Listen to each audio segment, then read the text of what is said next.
But your dad was a musician, it's my understanding. And then how did you kind of connect those worlds together of music and wrestling? Kind of different in theory, but would you say wrestling is an art in some way?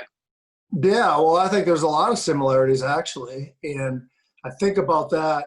I think our society right now is like way different for these young guys, where back in the day, like you were a jock or you were a nerd or you were like a shop guy.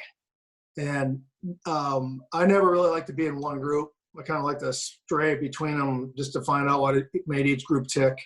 And now I think it's cool to be smart and be a good athlete, and maybe even be in choir, and maybe be involved in other stuff.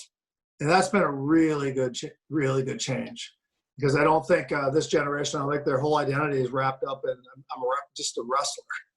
And some of the T-shirts, like basically they're saying I'm a wrestler, and everybody, all you guys are all second-class citizens. Other than, and it's not like that, I don't think anymore. And that's pretty cool to see. I hear the word gratitude a lot. I love listening to the interviews, at Big Tans and on Flow and on Trackwrestling and all the different interviews.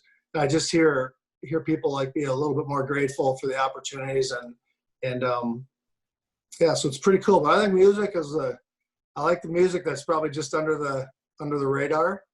And I think there's the same thing. There's a lot of grind.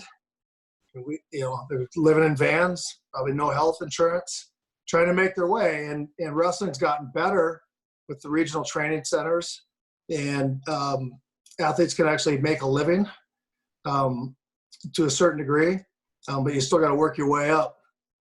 You get to be Jordan Burroughs ends up being working his way up to being I don't know, he would be not quite U2, but where you can actually have some sponsorships and stipends and make some money at it. So yeah, there's some similarities there.